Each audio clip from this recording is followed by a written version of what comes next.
जय माता दी। आज मैं आपको दुर्गा सप्तशती का 8वां अध्याय बताने जा रही हूँ। 8वां अध्याय प्रारंभ होता है। रक्त बीज वध। ऋषि बोले, जब चंड और मुंड महासुरों का देवी ने बहुत सी सेना से संहार कर दिया तो असुरेश्वरी प्रतापी शुंभ ने अत्यंत क्रोध से अपनी समस्त सेना को युद्ध के लिए कूच करने का आदेश दिया और बोला, आज 86 उदायुध असुर सेनापति और 84 कंबु असुर सेनापति अपनी अपनी सेना को लेकर संभर को जावें। कटी वीर नाम वाले असुरों के 50 कुल धूम्रवंश में उत्पन्न हुए। 100 कुल कालक दोहार्द मौर्यवंशी तथा कोलालवंशी असुर युद्ध में लड़ने के लिए मेरी आज्ञा से शीघ्र चले जाए। भयंकर शासक असुर राज शुंभ ने आज्ञा देकर कई हजार महासेना को अपने साथ लेकर युद्ध को चल दिया। उसकी भयानक सेना को चंडिका देवी ने अपनी ओर आते देखकर धनुष की टंकार से पृथ्वी पर आकाश को गुंजा दिया। हे नृप, तदंतर सिंह ने भी भयंकर गर्जना की और चंडिका ने अपना घंटा बजाकर दूना शब्द कर दिया। धनुष की टंकार, सिंह की दहाड़ और घंटा बजने से इतना शब्द हुआ कि चारों दिशाएं गूंज उठी। इस तरह के शब्द को सुनकर असुर सेना ने देवी सिंह व काली को चारों ओर से ही घेर लिया। हे निरप, इस समय दैत्यों के संहार करने तथा देवताओं के कष्ट निवारण के लिए ब्रह्मा, शंकर, स्वामी कार्तिकेय, विष्णु तथा इंद्रादि देवताओं के शरीर से शक्तियां उत्पन्न होकर उन्हीं के समान रूप, बल, पराक्रम, आभूषण और वाहन से युक्त होकर चंडिका देवी के समीप शीघ्र ही असुरों से युद्ध करने के लिए आई। हंस पर युक्त विमान में बैठकर रुद्राक्ष की माला पहनकर कमंडल लिए हुए ब्रह्मा की शक्ति आई, इसलिए उनका नाम ब्रह्माणी हुआ। शिव जी की शक्ति वृषभ पर सवार होकर त्रिशूल को हाथ में लिए महानाग का कंकण और चंद्र रेखा से सुशोभित होकर वहां आई। स्वामी कार्तिकेय की शक्ति को हमारी अंबिका देवी वहां की के समान स्वरूप धारण करके मोर पर बैठकर शक्ति के लिए असुरों से युद्ध करने के लिए वहां आई। भगवान विष्णु की शक्ति गरुड़ पर बैठकर शंख, चक्र, गदा, शंख, धनुष और खड्ग को हाथ में लिए हुए वहां आई।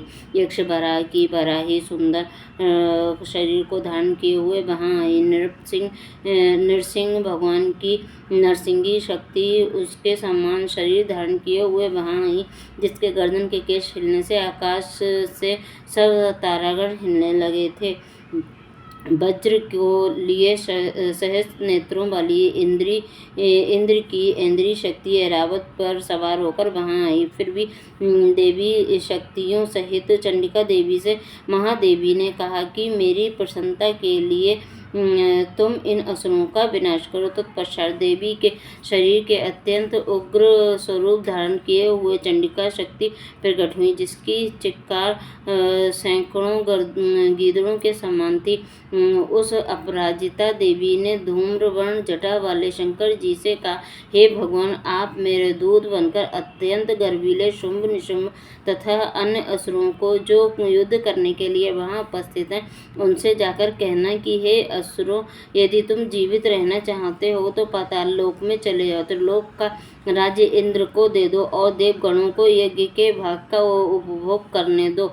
और अगर आप में बल के घमंड में युद्ध करना चाहते हो तो मेरे आगे आओ। मेरी योगिनियां तुम्हारा शरीर का रक्त पान करके तृप्त होंगी। भगवती ने शिव जी को अपना दूत बनाकर भेजा, इस कारण देवी को इस संसार में शिवदूती नाम से प्रसिद्ध है। भगवान शंकर द्वारा देवी की बातों को सुनकर वे दैत्य बहुत अधिक कुपित हुए और जहाँ कात्यायनी देवी थी उनके पास गए और क्रोध में आकर देवी के ऊपर बाण शक्ति तथा सृष्टि आदि की वर्षा की।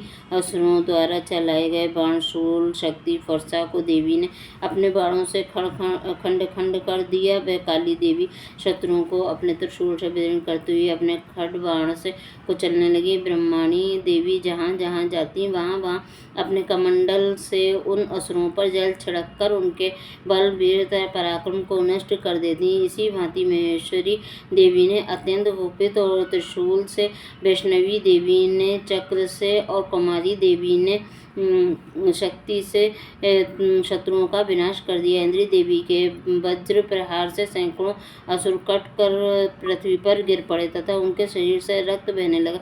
बराही देवी ने अपने तुंड प्रहार से ही कुछ असुरों को नष्ट कर दिया। कुछ असुरों के वक्ष स्थल को अपनी दाढ़ों के अग्रभाग से फाड़ दिया और कुछ को चक्र से काटकर पृथ्वी पर गिरा दिया। नरसिंगी देवी अपने नखों से असुरों को फाड़ कर चबाते हुए समस्त दिशाओं को अपने घोर शब्द से पूरा करते हुए रणभूमि में विचरने लगी। शिवदूती देवी के विकट अट्टहास करने पर व्याकुल होकर कितने ही असुर भूमि पर मूर्छित होकर पड़े। गिरते ही देवी ने उनको अपना ग्रास बना लिया। इस प्रकार मातृगणों की क्रोध से महाअसुरों का विनाश होते हुए देख असुरों की सेना रणभूमि से भागने लगी और उनको इस प्रकार भागते हुए देखकर रक्तबीज नामक एक महादेव कुपित होकर युद्ध स्थल में लड़ने के लिए आया। इस असुर के शरीर से रक्त की बूंद पृथ्वी पर गिरते ही उसी के समान बलवान एक दूसरा महादेव पृथ्वी पर पैदा हो जाता था। रक्तबीज हाथ में गदा लेकर इंद्री देवी से लड़ने लगा। तब देवी ने वज्र से उस पर प्रहार किया। तदनंतर वज्र प्रहार लगते ही शरीर से बहुत सा रक्त गिर पड़ा और उससे जितनी रक्त की बूंदें पृथ्वी पर गिरी उतनी ही संख्या में उसी के समान स्वरूप और पराक्रम वाले वीर असुर उत्पन्न हो गए। वहाँ सब तीक्ष्ण शस्त्रों और वर्षा कर मातृगणों के साथ घोर युद्ध करने लगे। फिर देवी ने वज्र प्रहार से उनका सिर काट दिया और उससे जो रक्त बहा उससे हजारों रक्तबीज दैत्य उत्पन्न हो गए। वैष्णवी देवी ने चक्र मारा और इंद्री देवी ने गदा मारी। वैष्णवी के चक्र से कटने से उसके शरीर के जो रक्त बिंदु गिरे उससे हजारों असुर पैदा हुआ जिनसे संपूर्ण विश्व व्याप्त हो गया। कुमारी ने शक्ति से कहा। बराही ने खड्ग और महेश्वरी ने त्रिशूल से उसको मारा। उस महाअसुर रक्तबीज ने कुपित होकर समस्त मात्र शक्तियों पर गदा से पृथक पृथक प्रहार किया। तब शक्ति और त्रिशूल आदि के प्रहार से उसके शरीर से जो रक्त धरती पर गिरा उससे सैकड़ों असुर उत्पन्न हुए। इस प्रकार उस असुर के रक्त से उत्पन्न हुए राक्षसों से संपूर्ण विश्व व्याप्त हो गया तथा देवताओं को भय हुआ। तब देवताओं को अत्यंत दुखी देख चंडिका काली से बोली, हे चामुंडे, तुम अपना मुख बड़ा करो और मेरे शस्त्र के प्रहार से मारे गए असुरों के शरीर से गिरे हुए रक्त से उत्पन्न असुरों का आप भक्षण करो। इस प्रकार युद्ध में रक्त से उत्पन्न राक्षसों का भक्षण करते हुए भ्रमण करोगी तो उस राक्षस का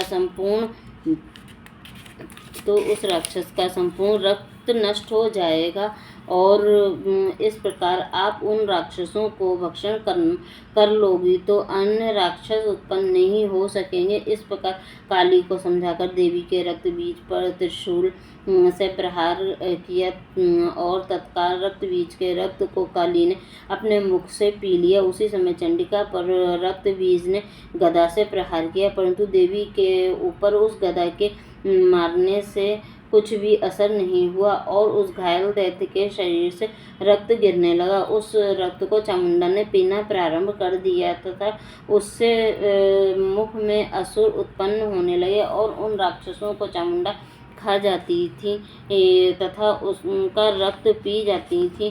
तब देवी ने शूल, वज्र, बाण, तलवार, सृष्टि आदि के प्रहार से रक्त बीज को मार डाला।